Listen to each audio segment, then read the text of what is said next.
Hello Pisces friends, I'm Annie Botticelli and welcome to my video, December 2020, Pisces Must Knows. This is the last epic conclusion of this crazy year, and we're going to go through the top items as far as the dates to note, the aspects to note, and things that are specific for your Pisces placement. This video is for you if Pisces is your sun, or Pisces is your rising, or Pisces is your moon, or whatever other chart you want to look for. If you have other Pisces placements and you want to see what that chart looks like, this will be relevant for you for this time frame. If you are towards the end of the sign, or you have the placement that you're looking of Pisces watching this for is a late degree, meaning towards the end, I also suggest you additionally watch the Aries report, because that will have additional pieces for you and you'll pick up more of what your astrological picture will be like. Okay, so the first thing, and we'll get our little list here to stay organized, December must know, is that we are full steam ahead. This has been the month that many people have been waiting for. As I've been talking about these retrogrades, you've really been seeing what I meant about things getting stagnant and not moving forward and being delayed. But as we started to shift out of that in November, you might have even had some signs of it in October, but with a lot of Mercury retrograde mischief. But you'll see now by December, things are really starting to speed along, and we're moving towards a very rare time when all the planets are actually moving direct. Okay, so this is very uncommon, and when this does happen, it really means forward movements. You can see my little equation here. Direct movement of the stars equals forward movement for us. Okay, so this is your time for your launches, for making the big decisions, for your contracts, for your moves, for anything that you're trying to do that's a big deal. December and the first half of January carry the best energy that we've had for a while. And you'll definitely want to take advantage of this because it has a lot of special extra momentum. Okay, so the second must know is we have to talk about Sagittarius energy and where that's going to show up for you, what field of experience, and what angle that makes to your placement so that you can understand better the subtler nuances of what this will bring.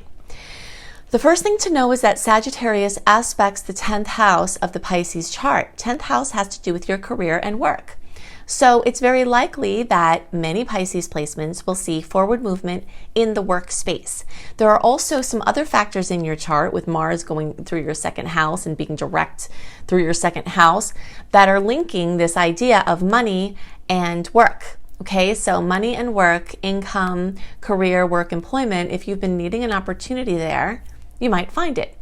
If you find that you have a pattern of having trouble with work stuff, I suggest very strongly that you find Margaret Lynch on her YouTube channel. It's free, and she uses this method of EFT tapping to help you break through the inner patterns that could be attracting difficulties with money or your work success. Okay, so that's just a little tidbit because this area is going to be highlighted for you. And this can also have to do with your fathers and father figures, so you might notice something there. If you've been needing to ask dad for something, or a father figure or a boss, whether it's for a raise or whether it's for some help, this could be a good time to do that. There are some little dicey points here and there, but for the most part, the energy is going to be the best that it's been for a while for some clear communication with these people in your life, okay? The father figures, the authority figures, etc. Also, if you have anything having to do with immigration or teaching or learning or education or studying or anything that's Sagittarian related, those things are going to light up really beautifully now, and with all the planets moving ahead, you might notice some movement forward in those areas. Now, for the subtle nuance as to what Sag does to Pisces, it makes what's called a 90-degree angle. This is an angle of pressure. It's not something that has to be feared. It just means that the movement forward with your work, you might have some resistance to it. It might take a little more work for you to actually do it. You might have to go in overdrive to put in applications, or, there's going to be some energy of these things working out with more work or more effort. So, and it can feel like pressure, like maybe you don't feel ready for the changes that are happening or something like that. So you just know that that's going to come along with it, but it doesn't have to be a bad thing. You'll just notice that feeling of pressure as the planets move through Sagittarius. And this is every year. So if you notice that at this time every year you kind of feel a special kind of, pressure or a little or whatever it is, that's because of the angle that these Sag planets make. Okay, so the third thing on our list is the eclipse, eclipse number 2. Eclipse number 1 I covered in the November horoscope. Even if it's past November now, I highly recommend that you watch that horoscope because it talks about a lot of things that will be relevant for December and January, and it also talks about where the November 30th eclipse at 8 degrees of Gemini will be showing up for you. Now, as for this eclipse is going to be at December 14th at 23 degrees of Sagittarius. And let's see, for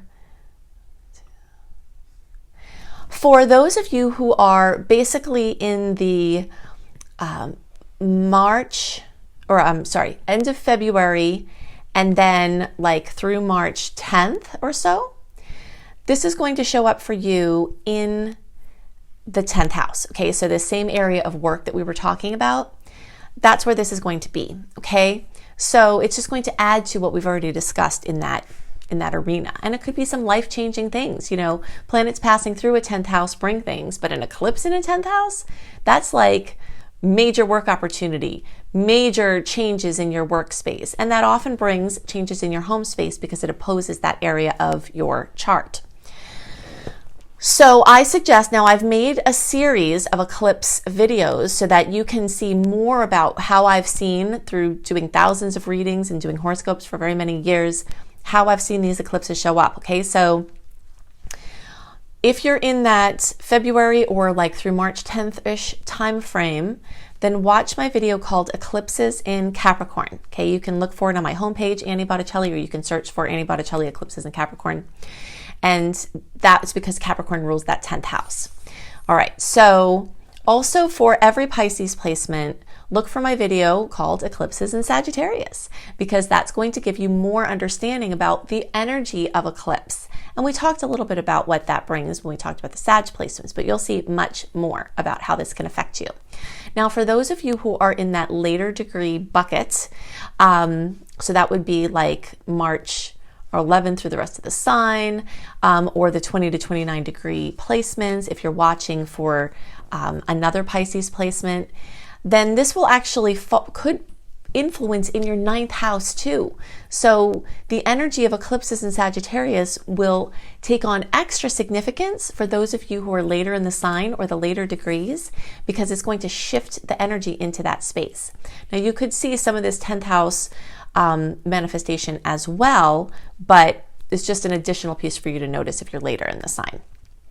Okay, now we're going to talk about the hot date summary. Okay, so if you want a more complete list of the sweet aspects of the month, the salty aspects of the month, what days they occur, what the aspects are, what you can expect from them, and a general write-up of the whole month and all of the things you need to know as far as general must-knows delivered into your inbox 1 month early, then go to anniehelpsyou.com, sign up for my free email newsletter, and you will get just that. And you will be able to access the archives as well. So if I've already sent it out and you've signed up, you'll get the connection to the archives, and you can look to see what's current for that month, because I spend a lot of time on this detailed hot summary list, but this is just hitting a few highlights. So I'm giving a big yay to November 30th through December 5th, when we have a series of sweet aspects. So if you have to do something important, if you're looking for, a little extra boost where we don't have as much mischief, which is scattered throughout the rest of December, the November 30th through December 5th time frame is great. And there will be a lot of momentum in that time frame as well. So if you've got to get things going, this is a really good time. December 14th, we already talked about that. That's the eclipse date. And as I've talked about many times, we often see the energy of eclipses manifest 4 to 6 weeks or more before the actual eclipse. So that puts us like at the end of October, even into December, as far as, and possibly even sooner, like October, November, December, anytime you can see anything, or even after into January. But like right at that eclipse time, it usually is very intense and notable. Now, when we have planets move across the point that the eclipse was at, it often brings more news or development along those fronts. And we have those dates on December 18th, and then on December 25th and 26th, we have Mercury and then Mars crossing over the exact point that the eclipse was at. So you're likely to see more news or information or development of what we saw at the eclipse or for your eclipse story. Okay, so December 21st December 21st, Jupiter and Saturn get together. This is a grand conjunction. This is a major, major aspect. It happens. Okay, so this is a very powerful aspect, and there are many things that we can see with this. And I'm going to go into a little bit more detail about that. I just want to finish the hot date summary so I don't get sidetracked. So December 24th through December 27th, I'm giving a yay and a whoa, okay, because we've got two amazing aspects. Mercury and then the Sun make a trine to Uranus. A trine is the most favorable aspect in all of astrology, and Uranus is the planet of surprise. So when you have this type of connection, it often means happy surprises. Okay, you've got a little kerflunkel, as I'm calling it, mixed in there when the Sun also squares Chiron. So there could be a little woundedness or a little sore spot that comes up, but overwhelmingly the energy is really positive at that time, and you're likely to see very important information and news come in. And that leads up to the December 29th full moon in Cancer. Now, for Pisces placements, this is especially beautiful because the Cancer full moon makes a trine aspect to your placement. Okay, so, you'll get extra blessings at this full moon from that placement. And the closer you are to 9 degrees, the more blessings you will likely have. And so those are like the last few days of February, right the beginning of March. The closer you are to that time frame for your birthday, that's when you'll get the most blessings from this exact Cancer placement. And the full moon in Cancer brings fulfillment, fruition to things having to do with home and family and real estate. Okay, so now let's touch back to this topic of the Jupiter and Saturn connecting, okay? I had the question come up a few times, and this is a great question. I'm glad you guys are thinking about this. Sorry, I'm just trapped in my little configuration here. So there were some questions about Jupiter moving into Aquarius and how Saturn also being in Aquarius can affect that. Now, if you haven't already seen my very, very in-depth, and gosh, I went through a lot of blood, sweat, and tears to get those up for you, these Jupiter in Aquarius through the signs series, you'll want to go to Annie Botticelli, my YouTube homepage, or just search for Jupiter in Aquarius for your sign, whatever it is, and Annie Botticelli, and it should pull it up. So you can see more about what Jupiter changing signs means. I give you a nice timetable of what you can expect for each of the placements, each of your Pisces placements. But I want to focus now on this topic of if Jupiter, the great expander, is moving through Aquarius and it's moving through a certain section of your chart, then what happens when Saturn, the cruncher, the restrictor, the limiter, is also moving through? So the first must know with that is that, yes, Saturn can run a little interference as far as what Jupiter is trying to do. But in this particular sign of Aquarius, I'm not seeing that as much of a troublemaker as it was in Capricorn, because Jupiter is super happy in Aquarius. And when Jupiter is moving through a sign that it's happy in, it can get really carried away. Okay, Jupiter rules excess. And I know a lot about this. I have an astrologer friend who calls me a one-woman Jupiter transit because I have so many placements of Sagittarius in my chart that like the epitome of all of the energy of Jupiter in myself, my expression in my life is like very Jupiterian, okay? It can be extremely excessive to a fault, to where it burns itself out, to where it turns into something not great, okay? And so I see Saturn kind of hanging out there. It's like a little babysitter. It's like saying, okay, I see you're happy and you're rambunctious with your new toy of being in a sign that it likes. Here, let's just kind of make that more sustainable, make that more effective, make that more responsible, and have that be more of like a constructive accomplishment. You can also kind of think of this energy like a prescribed burn, when they're trying to clear out some underbrush to protect from wildfire issues in the future. A prescribed burn allows a burn to only get so far so that it can be productive, and then it just cuts it off. So I see this as kind of like a little guardian protector in this case. And so that's exciting. Now, something else to know about this is that Jupiter and Saturn are only in close proximity in the sign of Aquarius for December and January.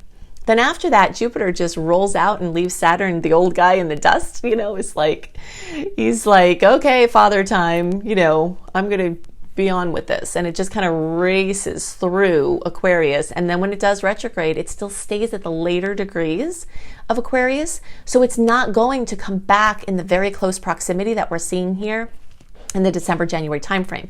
So the most hindrance and the most challenged points of them coming together we're likely to see in the December-January timeframe, but hopefully that will soften over time. And then just kind of see them as like working in cooperation as they're moving through the different areas of your chart, which again, this is going to kind of be staggered. So I'm not that concerned about a lot of negative effects of it. I'm more interested in how there are likely to be positive and supportive effects for the reasons that I mentioned. Okay, so there were two other things I wanted to mention about this. The conjunction that Jupiter and Saturn makes is at 0 degrees. It's right at the beginning of Aquarius. And at that time, we have the planet Pallas Athena right there. And Juno is right there in a 60-degree angle, which is a super positive angle. Okay, so this is speaking to the feminine principle coming into play here in a more notable way. And this is kind of a way of the future. The future is going to have more of this feminine masculine balance. And notice that I'm not saying male or female. It transcends the gender distinction. It's the energy of feminine and masculine within ourselves. It's the energy of feminine and masculine within the society, within the systems. It's just adding more of that balance. So with these two ladies here, kind of supporting this connection, I think it's going to speak to a really nice balance that can also hopefully offset some of the challenge points. And we are in for another wild ride in 2021, I'll be honest with you, but I think the types of changes that will come from the outer planets coming together are more progressive and more have to do with the fact that change is coming and there will be resistance to the change, and that some of the changes that are suggested are not necessarily the best ones, and kind of finding the balance. That's going to be the story of 2021. So if you'd like to have more information about how astrology can help you and how your awareness of the transits can be supportive to everything that you're working on, I have lots of free resources. The free resources are also linked with hyperlinks in the notes below the video. If you click on the more button and the arrow, it's down there.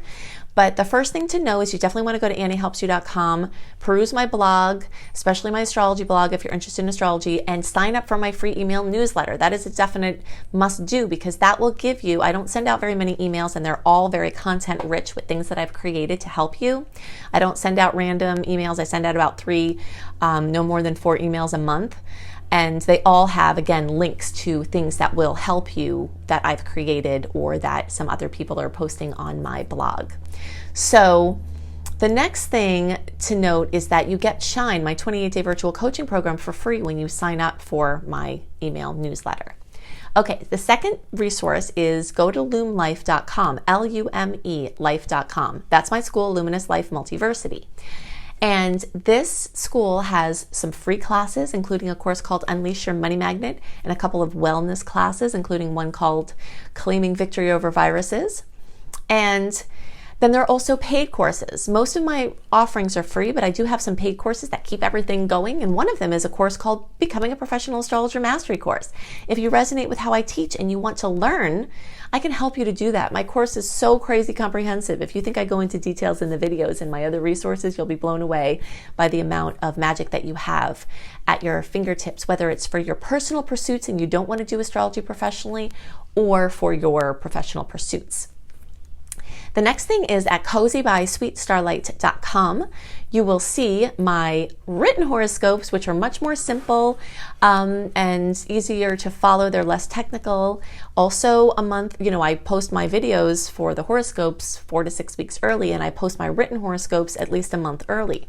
So you'll see those at cozybysweetstarlight.com, plus an ever-growing list of astrology-kissed blogs, ways that you can utilize your knowledge of the stars and syncing up with the natural rhythms. And speaking of syncing up with the natural rhythms of the universe, definitely get my book, Planetology, How to Align with the Natural Rhythms of the Universe.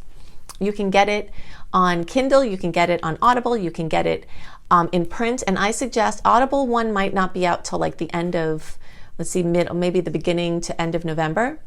But you can get the print edition ordered now, and I suggest you get Audible and print because it's a long book and you'll want Audible for that. And it's a reference book, a beautiful hardcover reference book, so you'll want that too. Okay, so you can see it on Amazon, you can see it at any major bookseller. Planetology, How to Align with the Natural Rhythms of the Universe. I hope you have a wonderful month, and I'll see you next month. Bye!